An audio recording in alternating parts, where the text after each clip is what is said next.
Kayfabe Cards, your ultimate destinations for all things tabletop in Riverton, Utah. Uniting enthusiasts under one roof, we proudly showcase Flesh and Blood, Pokemon, Magic, Weiss, and One Piece, a gateway into an exhilarating universe of gaming.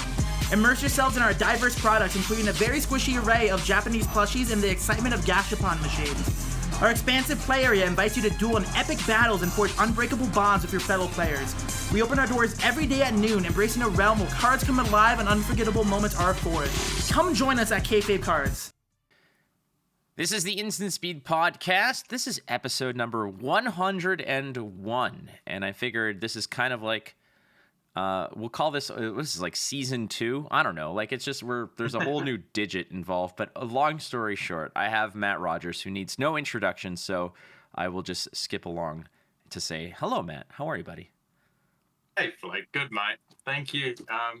Thanks for inviting me back on. You've been doing this a while. 101 is like serious commitment. So congratulations on that. And hopefully we continue to see. And I'll still be tuning in at episode 1001. Well, I hopefully by then that I'm maybe a little bit more. Hopefully, there's two ways that this can go. Number one is that it's an episode 1001. I'm tired. I'm like disgruntled. I'm still making minimal money doing this, obviously. Or the other option, Matt Rogers, is that it's an episode 1001. I have a studio. I have a staff. I have like a producer. I have somebody who gets the guests.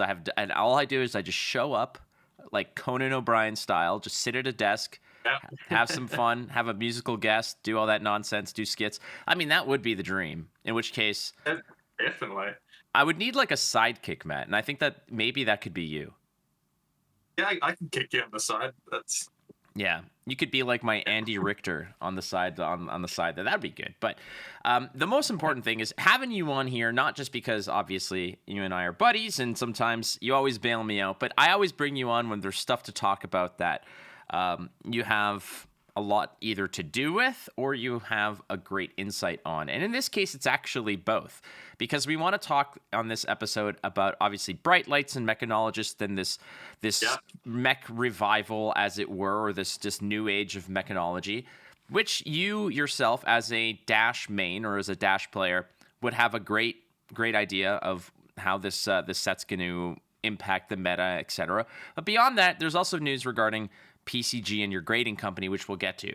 But first things first, let's talk about Bright Lights, Matt. And I want just your first impressions now that the set has been out there and we've seen tournaments with Bright Lights. Yeah, so I guess when it was spoiled, I guess like looking back when the 10th set was coming out, right? When they were talking about the 10th set and like Oldham was going into Living Legend, and I was like, all right, I'm going to go back and play Dash. I think Dash is in such a good spot. All I need from this set, is just like one good boost card. Just one other thing, one other like 0 to 60 level thing, or just like one card to play, right? And then it'll glue everything together. Set came out. There was no Mechanologist. It was light and shadow set, and it was like, I got nothing. And I was like, man, are they ever going to give me something? And then they spoiled Bright Lights, and I was like, okay, this is a Mechanologist like based set. Like, if I don't get a single card out of this, something's like that just can't be possible, right? And I only need one card. And they spoiled Bright Lights, and a whole lot of really interesting stuff, and I definitely got my card, but I got way more than I bargained for as well, because there's like so many other things going on and other decks and other Mechanologist stuff, and it's like Christmas, but like, I don't know, I gotta go and pick out all the presents, and I gotta go and like do all the wrapping and everything like that. It's amazing, it's fun, but it's also a lot of work. So I'm really, really happy with Mechanologist, but there is so much to break. There is so much to dive into. Well, that's it. Everybody's excited about Christmas or the holidays or one of these types of things until you realize it's like, okay, I gotta go do all the shopping, I gotta do this, I gotta make sure that I have to be in this place on this time at this day, I have to be at this place and this place and this place, I gotta make sure that this person's covered. Did this person get me a gift? Yeah. It's like, yeah, there's a lot of actual, like, it's very cumbersome in that sense. It doesn't feel very smooth. Like, I don't know about you, man, but like Christmas, I'm very hot or cold on Christmas because I can have one bad thing happen around the holidays and I'm just like, F this, I hate the holidays.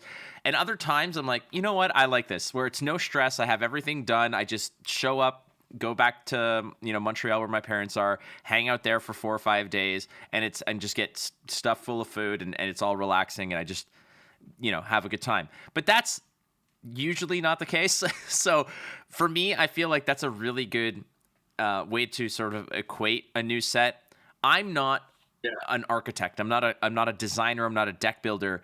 I like when new sets come out, but the most turbulent time for a new set for me usually is the first like 2 or 3 weeks where I don't know what the hell's going on, and I usually rely on things to settle before I can sort of decide how I want to approach things. Are you the same way? Are you a deck builder? Is this the best time for you when a new set comes out? Like, is this the zenith of a new set? Yeah, definitely. This is my favorite time. Like, I wouldn't say I'm an amazing deck builder, but like my teammates are very good at kind of building and initial ideas and stuff, and I'm really good at kind of figuring it out and like constantly throwing ideas back and forward and stuff. So between like Tarek and Isaac and Nick and myself, I feel like a new set is the time where we're just like constant information going backwards and forwards, constant like trying things, talking about things, trying to break this or whatever, and it's a lot of fun. It's my favorite time is when a new set comes out, and there's nothing better than a new Mechanologist set coming out. And this is your jam. Like, this is your playground. This is my 100% jam. Yeah. But you also got, it's not just a matter of new Mechanologist cards. First of all, let's just ask you the question. You were talking about how Dusk Till Dawn, all you needed was like one new boost card. Obviously, you got plenty more boost cards. The double boost card, is that Twin just drive, is that just the absolute nuts for you? Is that okay?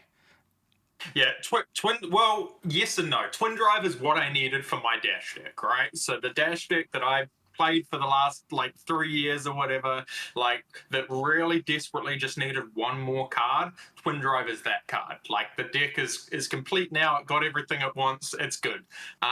But that's not the end of the story, because LSS decided to throw a whole lot of other stuff at me that like means that like I probably don't play that deck anymore. Like, or you know, I've got all of this other Mechanologist stuff, and like so much of it seems so breakable. Like I've got to delve into all of this other stuff. But yeah, it's a good fallback, right? Now that I've got Twin Drive, my dash deck from times past is all locked up and ready to go, and if I don't figure out anything else, I'll just play that. That's not bad, but there's 3 new heroes as well, and you have a dash deck that you've played, like you said, for 3 years, and it feels complete right now. But do you ever get tempted by the fruit of another, as it were, like these 3 new heroes that have access to the exact same card pool as your pet deck, as this dash deck? Have you explored it? Have you looked into things like Max Nitro, Teklo-Vossen, the new Dash? Do these intrigue you at all, or are you so dead set on, no, Dash, Inventor Extraordinaire is my jam? Yeah, these massively intrigue me. I've been playing with all 3 of them. I've been mucking around with different things. I started with Teklo-Vossen and like tried a few different, like a more aggressive build, more controlling build, like a bunch of different mid-range builds. Had a lot of fun with him. And then I tried Max, which was basically just a boost, go ham, try to never like barely ever pitch cards or whatever, and like try to just fill your deck up with power. Which has been really interesting and really good. Has a couple of problems versus decks like Bravo, but ultimately is insanely powerful. And then Dash IO. Oh my gosh! Like the maze, the like puzzle, the like Dash IO is. I'm so convinced this hero is broken, but I haven't quite broken it yet. So I'm trying a whole lot of different things with Dash IO. I've tried like a real sort of, at the moment I'm trying like a real sort of mid-range value-based strategy. But like I'm really close with like a full like combo version. There's like aggressive versions of her as well that try to just like barely ever block and just use your equipment to block. There's all sorts of stuff, man. Like this hero is so deep, and I'm really excited to try to break it for Worlds. I like it. That's a great sort of inspirational thing to say, where there's a lot of players out there who kind of feel the same way, that Dash.io is kind of like to Kano levels of weirdness and combo breakability to a degree. Like there's, that there's something there. It's just a matter of actually 100%. I like I've literally been saying that like Dash.io is like my Dash deck like meets Kano, right? It's like Sure. the in between of that, which is really cool and really powerful. I've never really like played Kano at a tournament before. I tested it for a little while and I was gonna play it at a big tournament a few years back, but then COVID cancelled that big tournament, and it was a shame. And I've never really quite gone back to it because it hasn't quite been there. It hasn't, like it's a lot of fun, but it's not quite me. Whereas Dash is a lot me. So you combine them, and it's just it's gonna be a ball. It is going to be a ball, but there's three other heroes, like you mentioned. Two other heroes aside from Dash.io, obviously 3 brand new ones. In terms of power levels on these, can you kind of give at least an initial ranking of where you feel they are? I mean, in relation to each other, sure, fine, like in a constructed environment, but also amidst the field, let's say, because these aren't heroes where, like for example, when Assassin hit the beat and you're like, well, Assassin can be good, it just doesn't have enough cards at its disposal yet. Mechanologist is not like that. These new heroes come fully equipped with a pretty vast pool of cards to dig into. What is your evaluation of these 3 heroes from a power level? Like being honest, at this point, I can't see any of them being the best deck. Potentially Dash.io if we manage to break it, but that's the only one I think has potential. Like ultimately, like Lexi is just ridiculous. Like the power level of Lexi is just absurd, which is why it's about to be Living Legend and stuff. But I don't think any of the decks really can be hugely positive against Lexi, and traditionally Mechanologist has always really struggled against Dromai as well. So your 2 best decks at the moment are kind of the decks that you struggle against the most. And like while Max has absurd power level to it, like that Bravo is still always going to be in the field, and I just can't see Max getting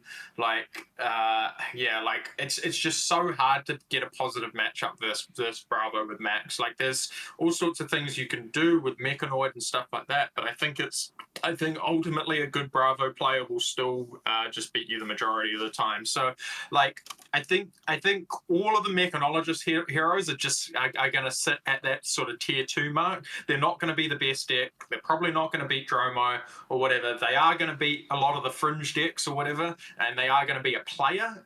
They can get close. They can be maybe a 40-45% against Dromai. Some of them will smash Bravo. Some of them will get smashed by Bravo, and they'll all be kind of up there. But I don't think any of them are going to be the best deck unless unless LSS missed something on Dash.io and were able to just completely break it. Man, I just like hearing Bravo smashing things. It just makes me happy. That's very good for me in that regard. But Limited is a whole other. I mean, Dash Inventor Extraordinaire smashes Bravo. Oh yeah, no. There's a bit of both. Yeah. Yes, and I think Teklevasen likely does as well. So is Smash Bravo? Yeah, I think Teklevasen probably beats Bravo.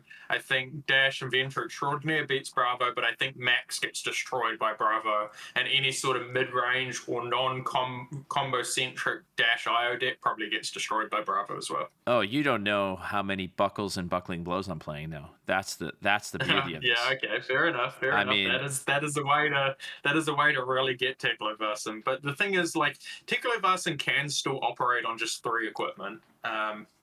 Like especially in that matchup, if Bravo has to give up, has to spend so much on destroying 1 equipment, like that at that rate, Matt, it's not even about that. It's about the moral victory that I get. I'll lose the game. Okay. I'll take the L. I just want to smash your I just want to smash your stuff up. That's what I want to do.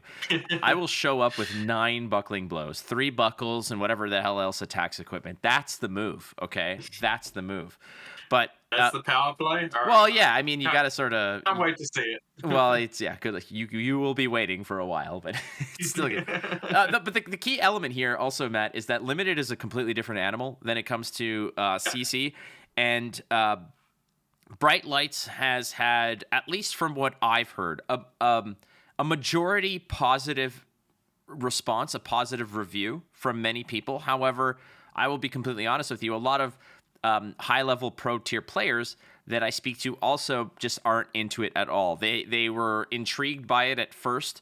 However, at the end of the day, after running 3 or 4 drafts or a sealed or 2 plus a couple drafts, they are just ultimately saying, not my jam. Now, obviously, your experience, my experience, everyone else's experience is going to be uniquely their own, and there's no one objective evaluation of it. But what is your evaluation of Bright Lights Limited, and how does that relate to, let's say, what the best draft experience or the best sealed experiences are in Flesh and Blood, which I would imagine is probably like Welcome to Wraith?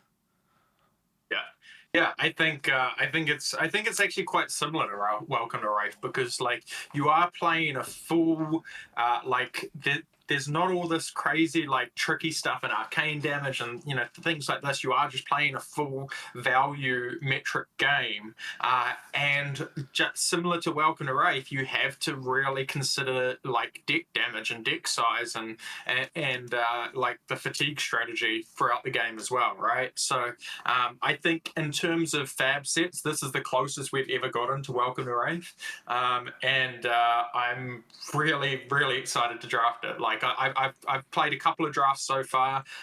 Both have been like pretty good experiences.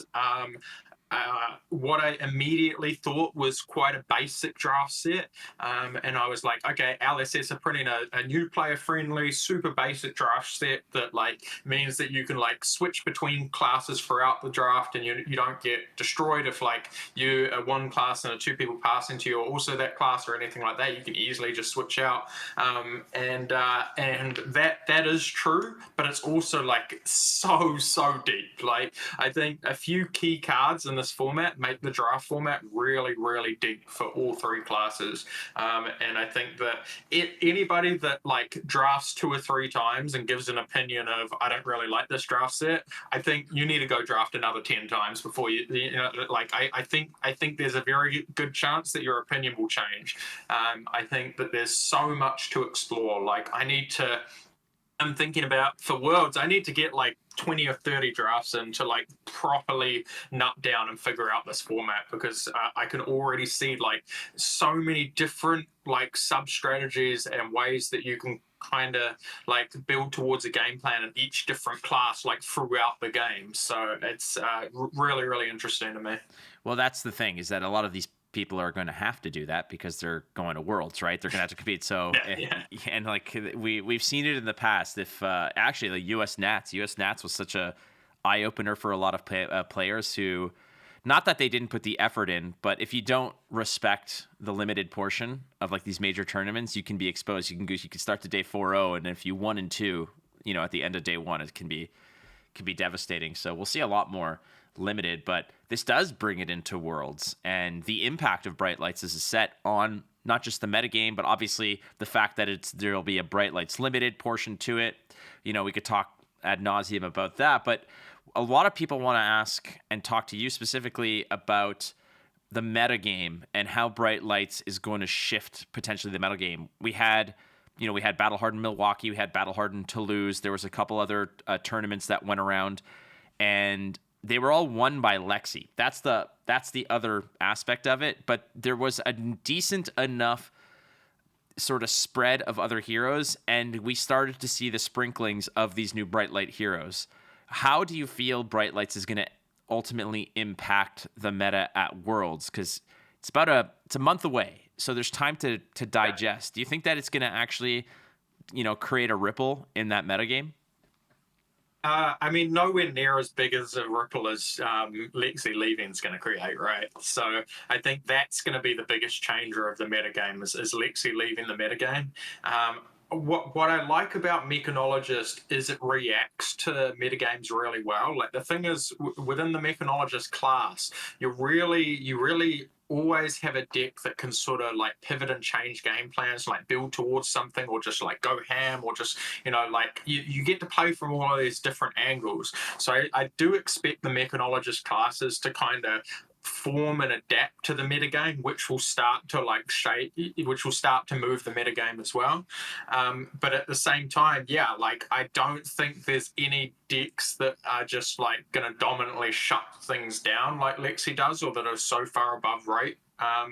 Like everything's quite fair once Lexi goes, right? You know what I mean? Like there's a big trade-off to playing Azalea and all these like block twos and stuff, right? There's Dromai isn't naturally above rate. It actually has to like build a board and stuff to be above rate. So like I think everything gets quite fair, and I think that unlocks like all of the fringe heroes.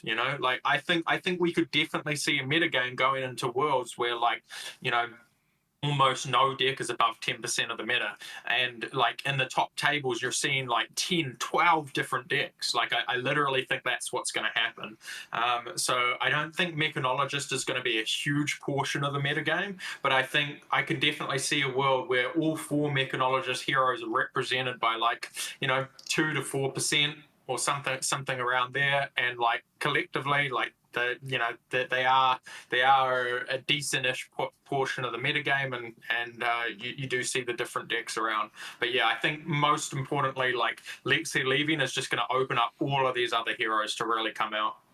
The other question coming in from Peter Brudensic of Team Kayfabe Cards asks, do you think that the rise of the new mechs will distract people from the power and flexibility of OG Dash? Starting with a 2-cost item seems more powerful every day. That's a very, it's a very good question, because let's be honest, anytime a new set comes out and there's new toys to play, new heroes, we saw it with, the funniest part is like as soon as like Arachne came out, Riptide, Uzuri, everybody kind of jumps on the new heroes to see what they're all about. Vincent, the new Prism to a lesser extent, but everybody was super excited, let's say, about like Riptide, like before even seeing all the cards. It's a new thing, and people kind of get distracted of it. It's like, oh, it's a new Ranger, but what about the old Rangers? And obviously they are vastly superior. Do you feel the same thing with Bright Lights? Do you think that OG Dash is still the top of that class? Probably not. I think the other heroes will distract people and pull people away from Dash, but like maybe they should, you know what I mean? It is like when Oldham came out, like, people stopped playing Bravo or whatever. There was this new Guardian hero, but ultimately LSS just improved the Guardian class drastically, right? And like I think it was silly to play Bravo in that format when Oldham was around, because it was just like such a superior Guardian, and like that could well be the case now as well. Like, starting with one item versus the ability to always know the top card of your deck and be able to put multiple items in for just one resource each throughout a game. It's like, one of them stacks up quite a lot more than the other, you know what I mean? And like anybody that played Dash Control before, like Teklo Varson, like the ability to like play block 6 when your opponent has an off turn or whatever, like, just play an equipment that's going to block 6 throughout the game, like that's huge in a control deck, right? Like if Dash could ever gain 6 life on your opponent's off turn, that would just make the control deck infinitely better. So it does seem like Teklo does what Dash used to do on the control side, but better. And it seems like Dash IO does what Dash used to do on the value side, but better. And then Max, like, I played at one of the call-ins, I played like a real boost heavy Dash deck that started with a red hyperdriver in play. That was my opening item, right? And like I went, super aggressive, and there's also lots of aggressive Dash decks that start with Pounder or whatever. Well, Max just kind of takes that and improves upon it, right? Like the problem with drawing with those decks is whenever you drew blues, they were just way underrate, which is why you played so few. But now with Max, you draw blues and you effectively get to bank them by making another hyperdriver for later. So it really seems like LSS has gone and improved on all three things that the old Dash used to do and just made them more focused and better, much like it did with Oldham and Guardians. So yeah, like I don't know for sure until we've properly tested out everything, but I imagine the old Dash like probably just doesn't really keep up with its specific plans like the new heroes do, just because it's so much less focused. But I could definitely be wrong. Well, the natural follow-up here from Rihanna asks, are you playing Dash at Worlds? And there's two answers to this. There's yes, there's no, but you could also add some stank on it, because you can definitely say, yes, I'm playing Dash without telling us which one, or you can just flat out say no.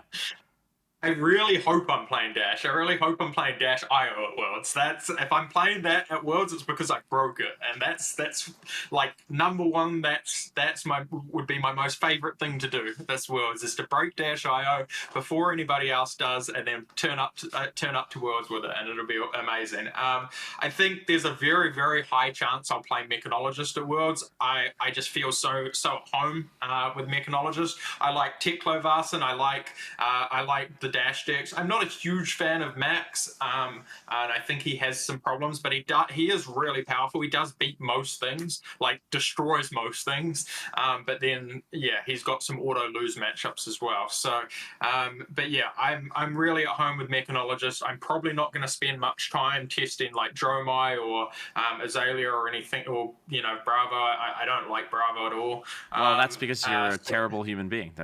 Yeah, of course, I was never a Guardian player. I was an Oldham player. But I love Mechanologist. I love the way it plays. I love the way it pivots. I love the game plans and stuff. So I think very, very likely I'll play one of the Mechanologist heroes at Worlds. Whatever. I'm still stewing after what you said, but it's all good. We all have our vices. I'm a Bravo hater. You are a Bravo hater. There you go. Well, hey, listen. We learn something about you every single day, and this is what we have learned today, is that you're just a classless, a terrible person. Yeah, there you go. So you said it. I didn't even have to say it. The other question is does Lexi have an opportunity to actually rotate out ahead of Worlds, or is she just locked in as being? No, Lexi's gone. Lexi's gone for Worlds.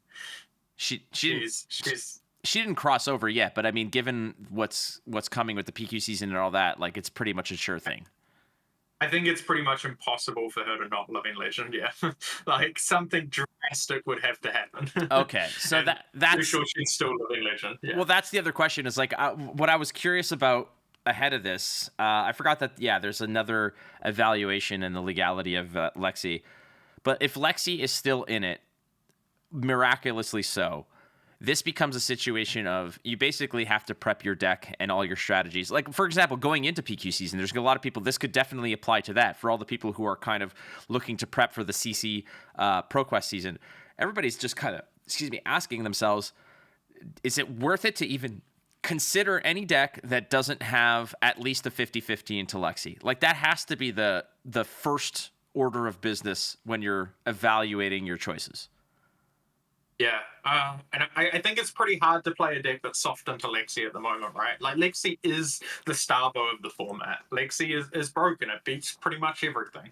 Like some Bravo strategies can get like maybe slightly above 50 versus it. Like some Dromo strategies can maybe get slightly above 50 versus it. Like Azalea can usually get above 50, but like pretty much everything else is pretty hard. And like even those matchups, like you're kidding yourself if you think you're highly favored into Lexi. Like I think even those matchups, Lexi's just such a powerhouse of a deck and has such incredible turns that like realistically over like a 50 game set, you're probably 50-50 at best. Well, what is the strategy to beat it? And I'm saying this both as a Bravo player, but somebody who's cast enough Lexi matches in his life that I see the running strategies for it. I see how it has evolved. I see also how the Lexis have evolved and how they approach certain matchups. But I mean, I go into these matchups just kind of already feeling like, do I fatigue it? Do I shore up certain, there's been there's been very little progress in the technology as it would be in beating Lexi as a Guardian, as a this, as a that. What is that strategy? What is the dominating strategy to beating Lexi right now? After all of our testing, the best way that we've found to beat Lexi is be doing whatever your opponent doesn't expect you to be doing. So, like, kind of where we've come to is if the Lexi player knows what strategy you're on, the Lexi player will win the majority of the time. So, like, the way to beat Lexi is to catch them off guard effectively, is to, like, if they think you're going to fatigue them, have a strategy that is going to attack them. If they think you're going to attack them, have a strategy that's going to fatigue them. Or, and everything else in between. Like, honestly, the only real way to get above Lexi is to win the mind game versus Lexi at the start of the game and sideboarding. Get them to assume you're onto something that you're not onto.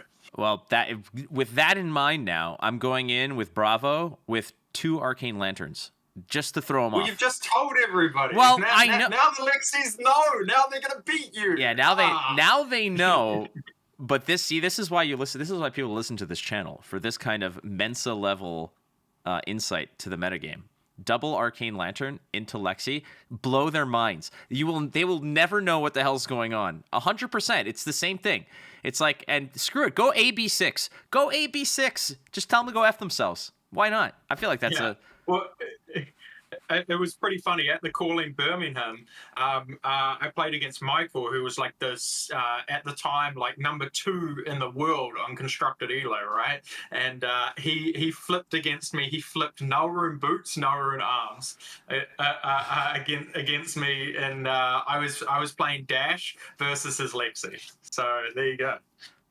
There you go. You're not wrong. I think you gotta change things up. So I mean, just to put some context on that so people understand, because, like, I think it was, like, possibly correct. I think it was possibly correct. It's like, my strategy is so much built on T-Bone and destroying his headpiece. With the Null Runes, he could block my T-Bones and they don't die, whereas his other equipment, because he wasn't playing Snapdragon Scalers, right? He was playing the block 2 boots, and he was playing the block 1 arms that, like, pings if you reveal a thing. So if he presents the normal equipment throughout the game, I'm just T-bowing and getting rid of one equipment, and so eventually I'm going to be able to magnetic shockwave and get rid of the headpiece. But if he's got 2 Null Rune pieces, he can just put them in front of T-bones, and he's always got 4 equipment. So I can't, it's way harder for me to get him with the shockwave. Have you ever heard of the saying, sometimes a cigar is just a cigar? Like, I have. Oh yeah, so that's how it feels like. For those who don't know, it's like when you're evaluating dreams. I don't know if it was Freud who posited this, but when you're evaluating dreams, it's like, oh, what does this signify? What does this signify? And you look way too deeper. You peel back way too many layers that aren't actually there. It's like, no, sometimes a cigar is just a cigar. Maybe the dude just showed up with 2 arcane pieces to say, hey, I maybe thought it was a good idea. You never know, dude. Like, you literally, you never know. All right. It was ahead of his time. He thought I was Dash Kane. That's the kind way to say it. Whenever somebody does something stupid, he's just like, ahead of his time. Absolutely ahead of their time. No questions asked. I'm going to say that. I'm going to say that more often than you've ever heard. That's my new thing now. People are just ahead of their time. Oh, gosh. Yeah. So that said, that's assuming that's like prepping for Lexi still in it. Lexi probably is going to be rotating out and probably not going to be legal for Worlds. How do you foresee the seismic shift in the meta? Because she was the anchor. She was the linchpin for so much of this. People were either playing her or playing against her. It was just inevitable. Even though she may not have taken a massive chunk of the metagame like it used to be, where 3 heroes represented like 75% of the metagame, we're in a point right now where she still represents at least 25%, like 20 to 25%, which is significant. With her gone, is it Dromai who's in charge? Does everything just kind of take a side step to the right, or is there this massive shuffle and there's a brand new top dog? I think it's all of the above. I think there's a massive shuffle. I think Dromai will be the top dog for some time, but Dromai is a deck that's a bit easier to hate than Lexi, right? Like Dromai is a very specific strategy that like it kind of plays out the same way every game or whatever, and it doesn't really have these crazy blow up turns that just destroy you, right? So I think it's a lot easier to target Dromai if she's at the top in the dominating deck.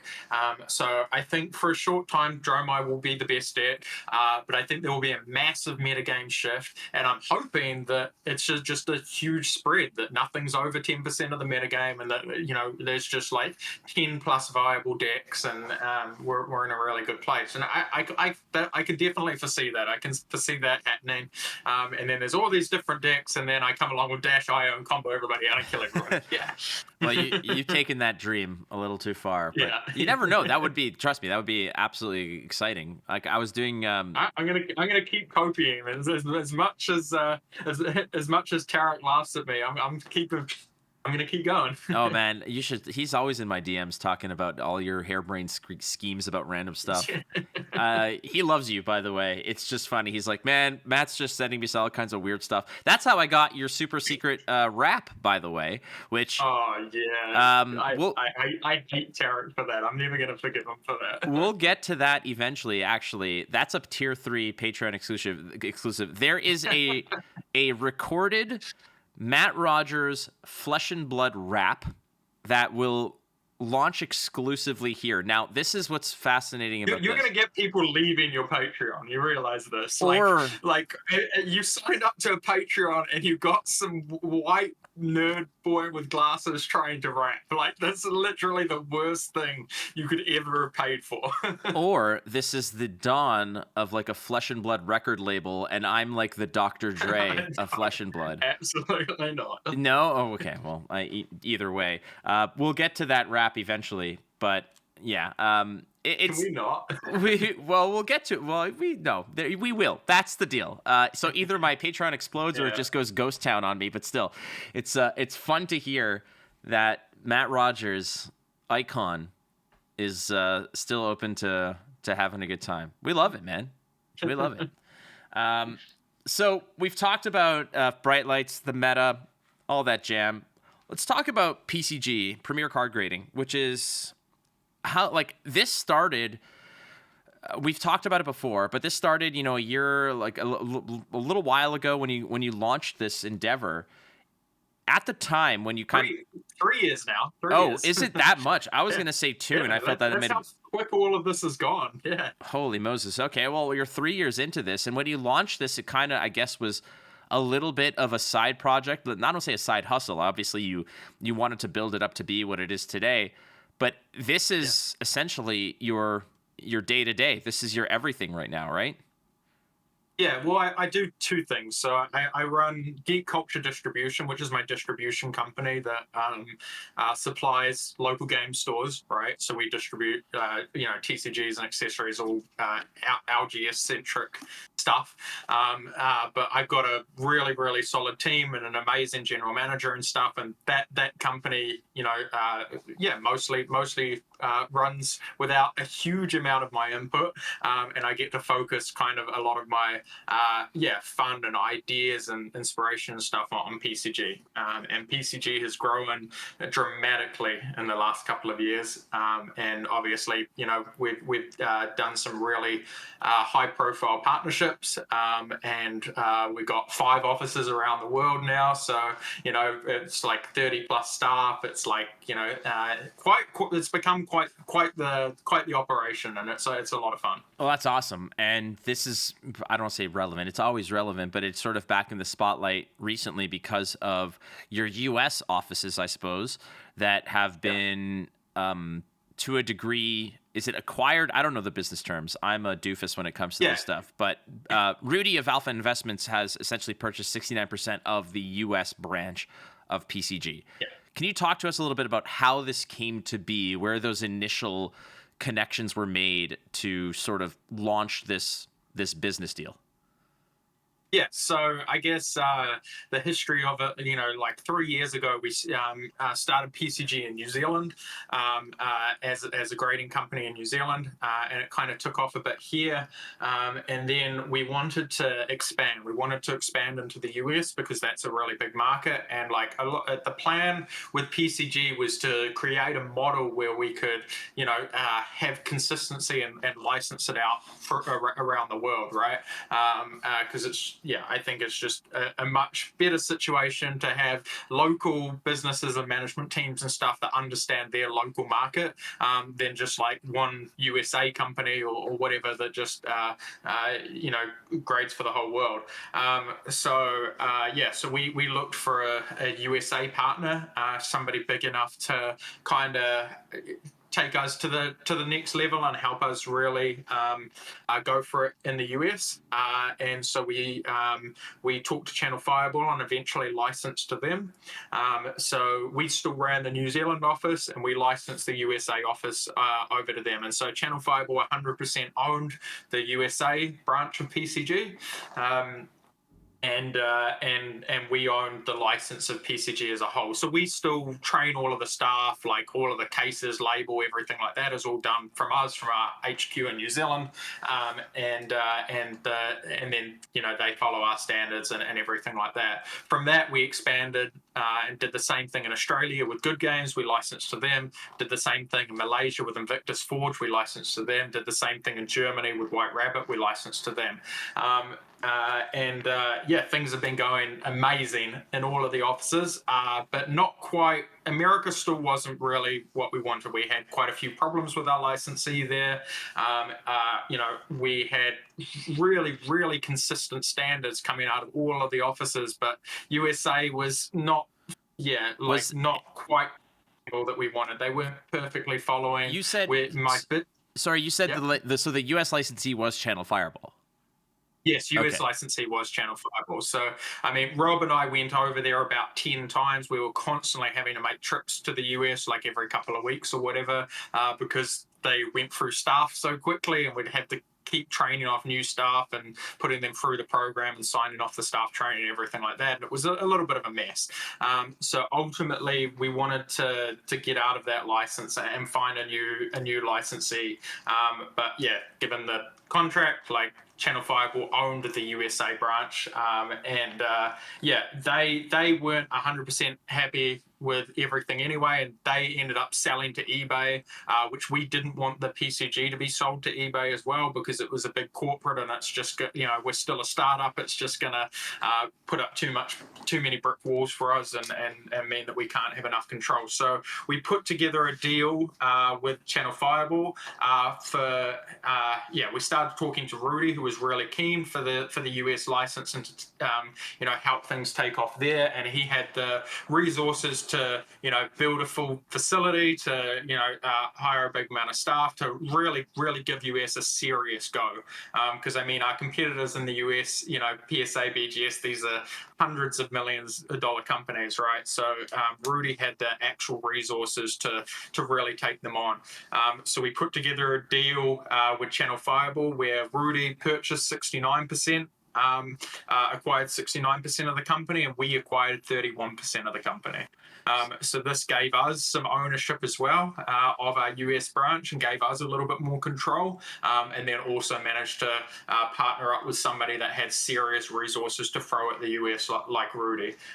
So Rudy's not not somebody that understands or knows grading really well. He's not going to be, in the facility grading cards or anything like that. He's more just an owner and majority shareholder. But the important thing about Rudy is he has a lot of reach and he has a lot of resources. So, as we gear up to really take on BGS and PSA, Rudy's got the capital to do that, and he's got the willingness to invest to do that. He can really see the vision.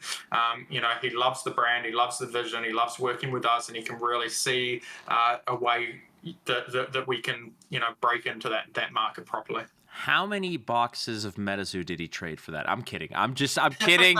I'm sorry. I do not accept MetaZoo. I'm sorry. I had to do it, and I waited so patiently to drop that one. But it's just fascinating. That's the other aspect of this that I wanted to dig into, is because PCG is very much associated, obviously, with you. You're so closely associated with Flesh and Blood. The first thing that I think about when I think about PCG is that there might be this kind of problem where people immediately associate it with Flesh and Blood. That PCG is the Flesh and Blood grading company, and that's not that that's all it ever will be, but that's what it's for. How are you strategizing, or what's your angle here? Obviously, getting Rudy on board, who is basically a face of Magic investment and Magic related finance, etc. That's a very good face to have somebody associated with PCG that's also so closely associated with the biggest card game in the world, right? You now have this massive sort of this Flesh and Blood aura around your company, but like you just said, you want to go up against PSA, I get Beckett. I don't know what other big ones are in the US or whatnot. CGC, etc. Yeah. How the hell are you going to do that? That's a huge freaking endeavor. Yeah, I mean, you say that because you are in the Flesh and Blood world, right? And you know the Flesh and Blood stuff. But, PCG grades, 5x more Pokemon than we do Flesh and Blood. We grade way, way, way more Pokemon than Flesh and Blood. We grade huge amount of One Piece. We grade, not much Magic or whatever. Hopefully Rudy can change that a little bit. But, in terms of the smaller games, Grand Archive, One Piece... what's that? That's Star Wars CCG, you bastard. We're still waiting. This is like your 4th appearance on the show where I ask you to get some Star Wars grading going on. That's just me. I'm selfish. But yeah, we've actually done really well in a lot of the other games as well. We've just Sorcery just announced an official partnership with us as well. Obviously, LSS was our first ever official partnership and the first official partnership from a TCG publisher to a grading company that I'd ever heard of. And now Sorcery have announced an official partnership with us as well. We're working some stuff with Grand Archive as well. I think there's a very good chance we'll have an official partnership there as well. So we are a lot more than Flesh and Blood.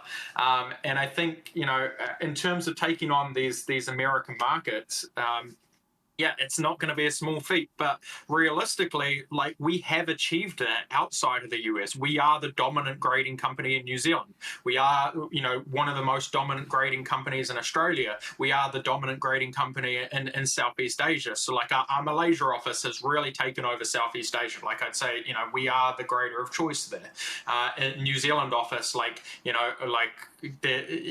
by far and away, people are grading more with us than they're even sending to BGS and whatnot. In Australia, where there's over 30 grading companies, we really are quite dominant there, and we're one of the top grading companies in Australia already. So it's only really the US that we've struggled, and I feel like that with the resources, the problem with the US is we're so small in comparison to these massive companies that have been around forever, right? So with the resources that Rudy brings, I honestly think that we can step up to the plate. And it's going to take us a few years to be, to get to BGS level or anything like that.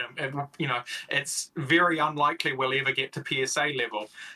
But I do think that we can make a really good dent, and I do think that we can replicate what we've done outside of the US in there and become one of the dominant grading companies. No, I hear you. And it is an uphill battle. And the tough part about this is, again, I'm not in the finance aspect of this. I don't play cards or collect them from a perspective of investment, and protecting them is usually something that in my, my priority isn't to protect them to the most pristine condition possible, wherein I can then, possibly resell them down the line. I just want them to be playable. All my stuff that's in binders over there, the collections are because I just want to own the collection.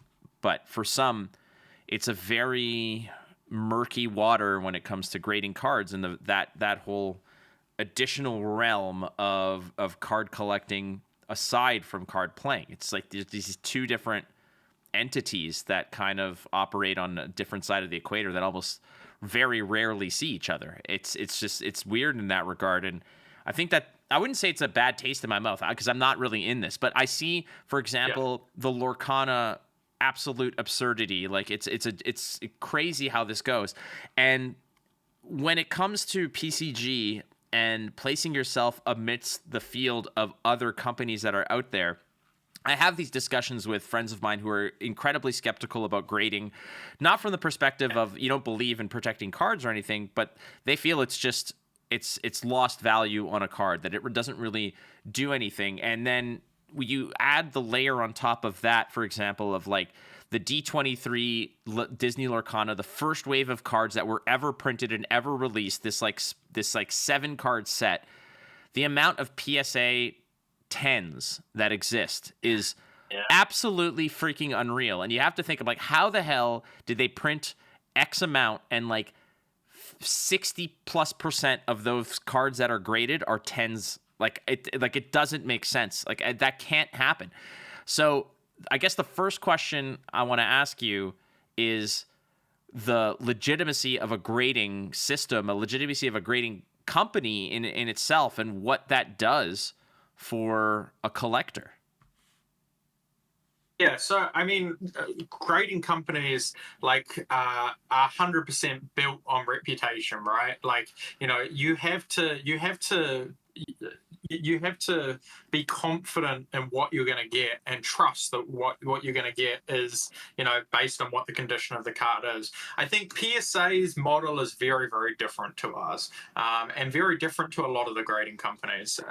Like PSA is kind of your mass market version of grading, I guess, where like, you know, you can get something that looks really good quality or you know, kind of up there, but it's much more accessible in terms of, you know, 10s are a lot easier to get with PSA than they are with most other grading companies, and that model works for them. You know, like they kind of have that model cornered though. There's no point in me going after that. You know, PSA are, you know, they've been around for so long and they've built up their reputation as that. And like, if you just want 10s, you don't really care about like, you know, how nice the card is or anything like that, and like your only goal is to get as many 10s as possible, then PSA is probably your best choice. But what we are really focused on is building up a reputation as the company that is quite strict, is quite harsh, and is very, very precise. And we have consistency between all offices, right? So, you know, if there are inconsistencies in your card, you know, scratches, dings, whitening, everything like that, they are all going to get picked up and they are all going to get shown effectively on the label, right? And, you know, the same whitening, the same dings, the same thing across cards are all going to grade the same. So then you've got a label that actually means something and it actually shows all of the defects. That's why we still do subgrades. I mean, CGC just got rid of subgrades, right? Like a lot of the grading companies are getting rid of subgrades because, like, you know, it allows them to kind of be a lot looser in the process, and it allows more 10s to get out there, and it allows the, you know, these companies to effectively give their customers more value. But yeah, like what's really important to us is consistency and accuracy, right? Like the whole grading situation doesn't work. Like there's not really a huge point to it if it's not consistent and accurate. It's just like, I'm just trying to get a company to put a 10 on my card so it looks cool or whatever. You know, so our real focus is just consistency. It's why we'll always keep subgrades. It's why there's going to be, you know, it's why that you should be able to look at 2 cards that are in the exact same condition. You should be able to figure out like why they're 9.5s or why they're 9s or whatever, and it's the same thing, consistency card to card to card. So what's next for PCG grading? And this could be as broad as Fab Slabs next. Fab Slabs? Well, we've been talking about this, I think, for like 3 or 4 consecutive episodes. I actually have somebody asking, I might as well dig into this right now, from Playtime TCG, do you expect Fab Slabs to be adopted by collectors of trading cards other than Flesh and Blood? If so, does its design reflect that? So, I mean, it's a very unique thing. Flesh and Blood plays a lot of the cards on the table from the get-go. So Fab Slabs are built, I would imagine, to fit in deck boxes so that they can happen. These aren't like collector style pieces. They're not showcase style slabbings, but you must be aware that there's other games out there that can definitely take advantage of this. Yeah, definitely. And I mean, this, like the Fab Slab, we call it the Fab Slab when we're in Fab and we're talking about Fab, but really it's the Player's Slab. So it is made for more than flesh and blood. It's made for your, for your commander. It's made for like your, kind of champion style starting piece and like multiple different games, right? Like Grand Archive can use it. Like quite a lot of the TCGs have at least something that starts in play or something that doesn't shuffle into a deck. Yeah, and tokens and yeah, man. Well, and everything like that. Right? This is Star Wars Unlimited, and they're going to be playing with leaders that live on the board to start the game. So this is a whole other, man. Like these are the Gen Con promos of like the leaders, which are in a very unique sort of like full art, extended art styling. And I'm telling you, man, I'm legitimately just waiting for me to be able to submit certain things to you. Because again, there's very little I frankly give a shit about when it comes to grading cards. But when it's Star Wars, man, you best believe I'll take a bullet for these cards. So like I think, and that and Commander and stuff, I think there's quite a lot of things where this has use, and that's why this is a slab for the players, right? This is like that is the idea of it, is that people that may have never cared about grading or anything in the past and they just play with all their cards like you still have an attachment to some of those really nice cards. Like if you win a gold foil, for example, right? Like you kind of want to play with it, but you also don't, because it'll get like damaged and then it'll decrease in value or whatever. And you're just losing money by playing with it. But like, it's a really special card to you and you would love to be able to do that and, bling out with this cool gold foil and stuff. Well, Fab Slab is a way to do that, right? It's a way for people to protect their passion by, actually playing with their favorite pieces encapsulated in a slab where the condition is never going to change no matter how many times you play with it, right? And so that's really the idea of it, and it is for everybody, and that's why it's a very, it's kind of crossing that bridge. Like the Fab Slab, for example, like we're not having subgrades on the Fab Slab. We're still going to have them in the system. People scan the QR code, they're going to be able to see the subgrades, so we're still going to grade it in the same process. But those people aren't as fussed about having, what the corners are and what the thing is on the label, right? So we can keep the label looking really, really nice without having these extra cluttered bits. Because I think that's a real important part of the Fab Slab is that it really showcases those stunning pieces that people want to collect and play with and stuff. So the aesthetics of it is really, really important for that slab. That's why I'm really excited. Yeah, about the Fab Slab, right? It really is a way that we've can bring players and collectors, together and serve both. Well, you'll be at Worlds, right? And you'll be the Fab Slabs will be available to the public, I guess, to submit their cards to get Fab Slabbed. Is that like launching at Worlds? To get Fab Slab at Worlds. So what we're doing at Worlds is we're flying staff from every PCG office around the world all together at Worlds to do a big kind of PCG get-together conference thing, and we're doing on-site grading at Worlds. So we're going to have I think it's 9 or 10 graders there actually grading your cards at Worlds. We're, going to have a separate room. We have all the machines set up, big encapsulators, big lasers, all of that sort of stuff. And we're going to be grading the cards throughout Worlds.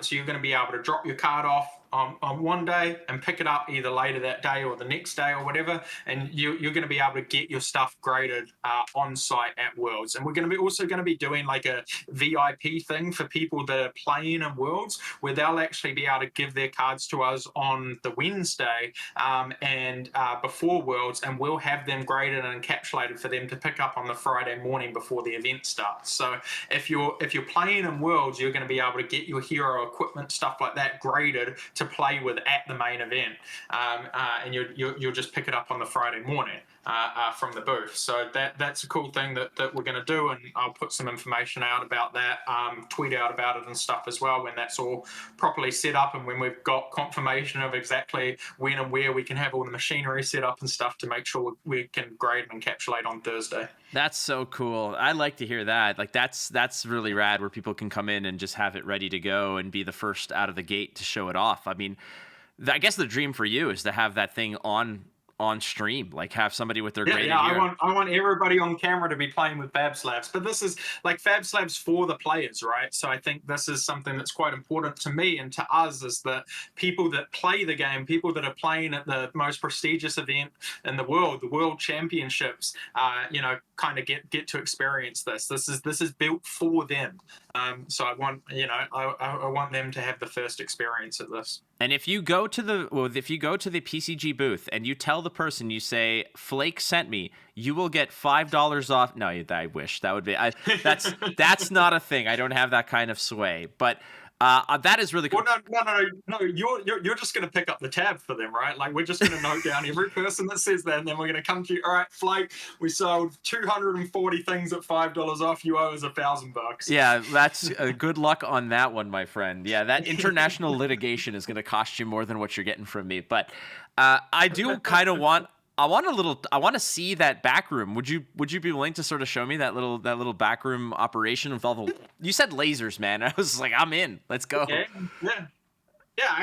Yeah, absolutely. So I'm not sure exactly where and how it's all going to be set up. We're sorting that out with Tournament Center at the moment. It's possible that we're going to operate out of a different hall, so the public won't be able to see all that machinery and laser and all of that sort of stuff. Obviously, there's way too many health and safety considerations if that's the case, and the encapsulation machines are quite loud as well, and they use big air compressors and stuff. So we don't want that in the middle of where people are going to be playing.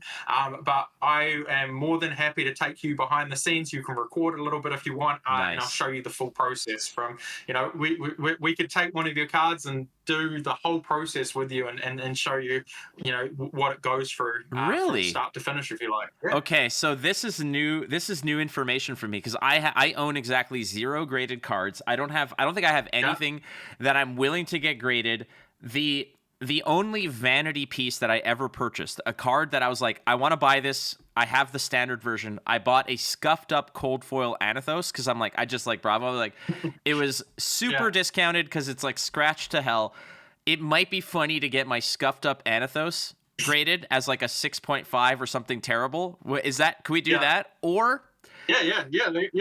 Let's do that. That sounds like a lot of fun. We'll grade your scuffed up card. You'll be able to see the graders under all the lighting, identify all of these different scuffs. The grading sheet is going to be full of like 1 million markings on it. Like, the checkpoint is going to have to spend like 3 minutes on your card checking through all of the things that the original grader identified. Like, it's gonna be a hell of a process. But yeah, we're gonna get this scuffed up 5, 6, whatever it is, Anathos fully graded. But hey, the grade's going to be on the back, so you won't even see it, right? Like, that's true. Anathos never goes to the graveyard or anything like that, so it'll just sit there front face up and nobody will know. Well, I have like legitimate cards that I might actually want to. The qualities are probably garbage, but I have like a Tunic signed by James White, and I've got like nice. like a cold foil. I think I have a cold foil Oldham that's like signed by James and the artist. Like, I have some cool stuff. I'll bring a few things, but I think it's actually just funnier to get my garbage Anathos. Unless I'll put a call out there. If anybody has like a Marvel Bravo that they're willing to unload to me for super cheap, I will happily invest. You'll get it graded in a Fab Slab. Yeah. Well, the cool thing about those like full art cards and stuff as well is like we put the full art version on the front by default, so it looks, the Marvel Bravos and stuff like that, they look really, really cool in Fab Slabs.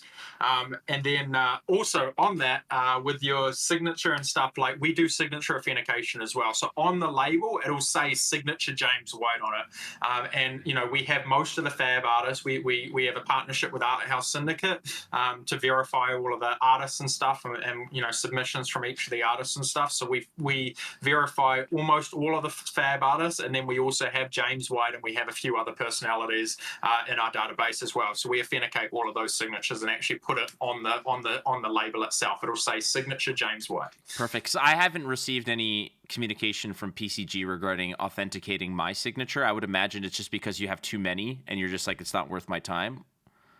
Yeah, we just like, there's some kind of wannabe people that we just kind of have to say no to.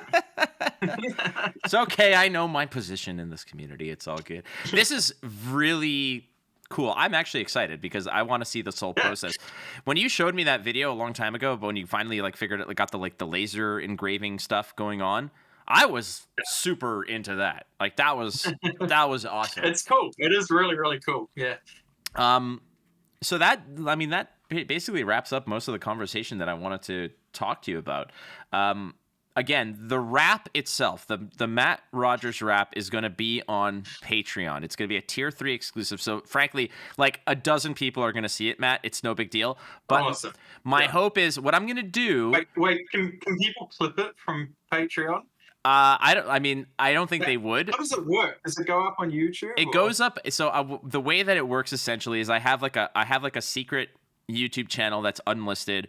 Whenever there's a Patreon exclusive thing, I upload it to there as an unlisted private video, and then I could link to it through Patreon where only the Patreon people can see it. So don't worry about it. Unless it blows up. Like you might be the next Eminem, we don't know.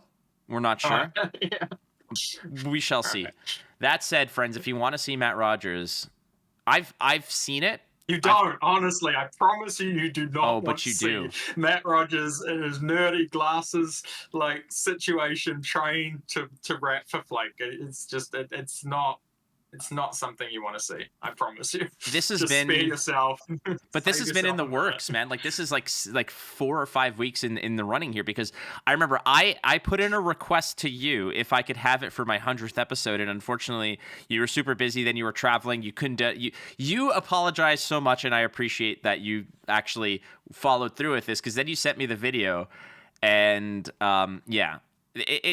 it deserves to be shared, but I will not share it. But it might be a thing where eventually I'll give people like 5 seconds of it during this like in post-production. I'll like inject 5 seconds of it, and that might entice people to go to patreon.com/instantspeed, become a patron, and listen to the whole Matt Rogers rap because it's freaking awesome, Matt.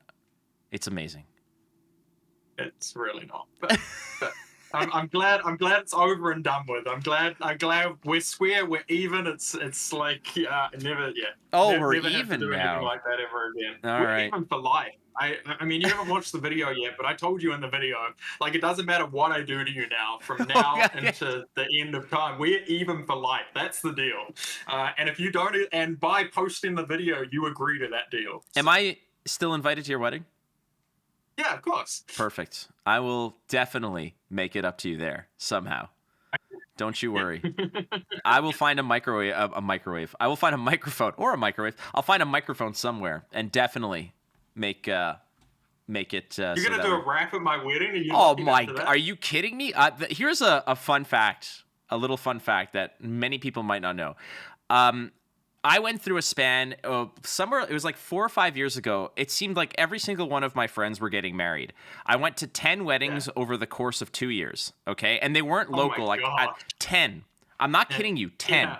I was in the wedding party for 5 of them, but 10 weddings. And it was, trust me, they're all joyous occasions and they're always fun. Expensive as hell. Yeah. But at like one of the first ones, I got a little bit inebriated and the song Pony by Genuine came on, and I brought out the groom, who is a really close friend of mine, as a joke because it was people weren't like on the dance floor or whatever. So I pulled a chair to the center of the dance floor and I did like a mini striptease for him to get like everybody get them a little bit more excited about being at a wedding or whatever. And it was fun. It was great.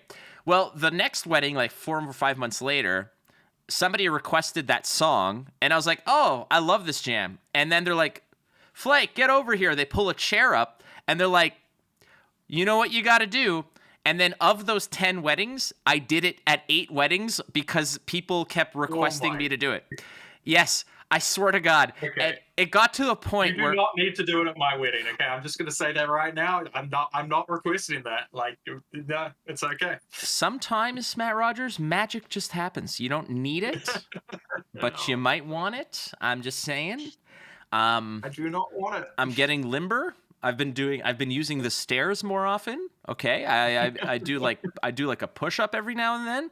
I think I could get there, buddy. Don't worry about it. I got you covered. All right. Yep. All right. We'll see.